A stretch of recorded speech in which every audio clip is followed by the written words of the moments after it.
means Labor won't tell Australians what the real agenda is for the proposal to change our constitution to entrench an Indigenous voice to Parliament and the executive. It's a good thing we've got Fair Australia who are prepared to check it out. We're often told that we can trust that the voice will be great because the Referendum Engagement Group has worked diligently with experts and Indigenous Australians to deliver a model that will live up to Albanese's rather vague hopes. I want to take this opportunity to give my sincere thanks to the Referendum Working Group. What an extraordinary job they have done. We've now learned that Referendum Engagement Group member Thomas Mayo is an extremist of the kind that sympathises with communists and sees the voice getting its hands on the laws relating to your superannuation.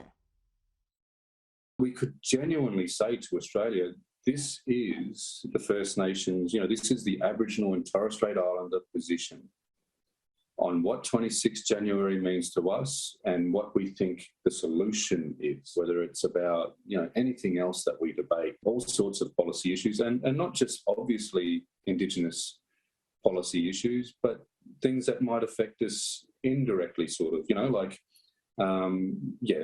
there's superannuation is a good example. Now, fellow Referendum Engagement Group member Teela Reid, who is also a Sydney University academic, has been exposed for describing our great country as a, quote, a nation without a soul, close quote. She sees the voice as, quote, the first step in redistributing power in this nation. Well, that tells us two things. One, that this is not a modest advisory body. It's a real and substantial change to the notion of every person having an equal say in our democracy. It is, as she says, a redistribution of power away from that principle and weighting it to favour a new Aboriginal elite. And two, perhaps most scarily, it is just the first step of many.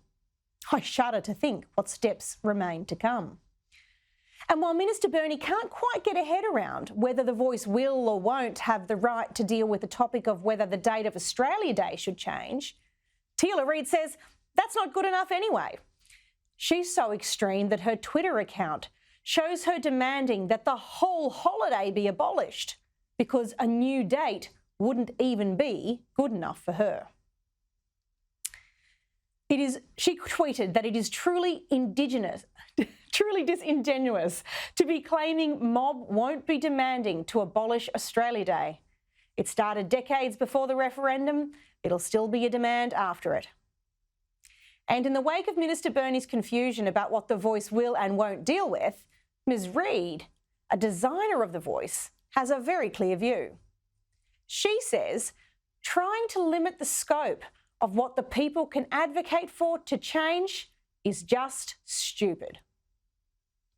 She adds, quote, it really is disingenuous for an Indigenous minister to pitch the potential limits of the voice to try and make it more palatable.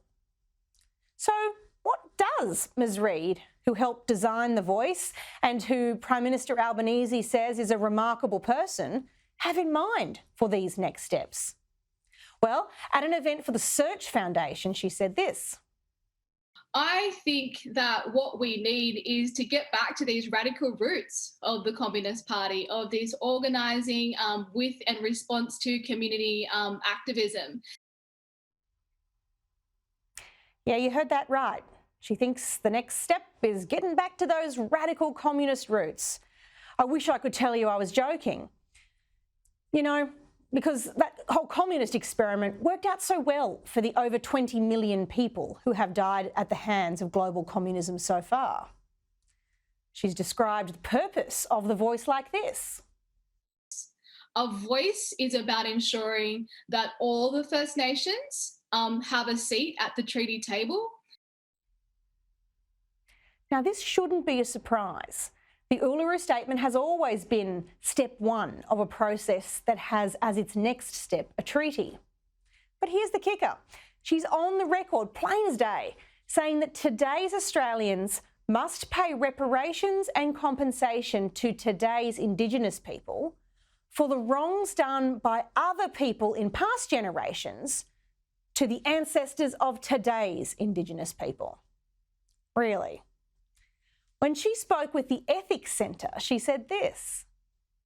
It is about the reconciling of the balance. You know, there does need to be reparations here. There does need to be compensation. There does need to be these tough, I think, decisions and reparations for what First Nations peoples have lost. That's undeniable. And in the Griffith Review, a university journal, she describes The Voice as being about, quote, the fight for peace and justice, compensation and reparations, quote, close. Well, I'd suggest compensation and reparations will deliver anything but peace and unity among our population.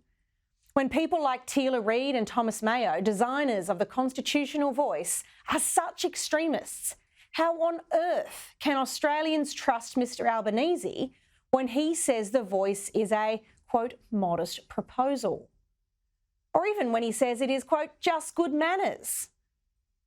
Fundamentally, this shift to thinking of Aboriginal people not as individuals with their own interests and talents and capacities and thoughts, but rather some amorphous group with a block identity is disempowering. It tells our Aboriginal brothers and sisters that their hard work, their ability and their decency doesn't actually matter, that instead their prospects are determined by the colour of their skin. It tells them that their potential now is determined by something done by someone else to someone else at some time in the past and which cannot now be changed. How disempowering is that? The key to a better life for the 20% of Indigenous Australians who still endure life outcomes that are subpar lies in appreciating and enabling the unique and individual talents that lie on the inside of every human being. It's in that very human dignity and equality that we have the answer. And activists like Teela Reid want to do the very opposite with their racially deterministic and punitive attitudes. No, Mr Albanese, this is not a modest proposal. It is wildly divisive and it is deeply extreme. You know, Western Australians have been up in arms about new Premier Roger Cook's Aboriginal cultural heritage laws that have unprecedented new requirements to survey for cultural heritage as a precondition to being able to use your land, even where you've owned it and used it for years. It's got farmers worried about whether or not they can still plough the fields they've been using for generations. And a record 29,000 Western Australians have petitioned against its commencement.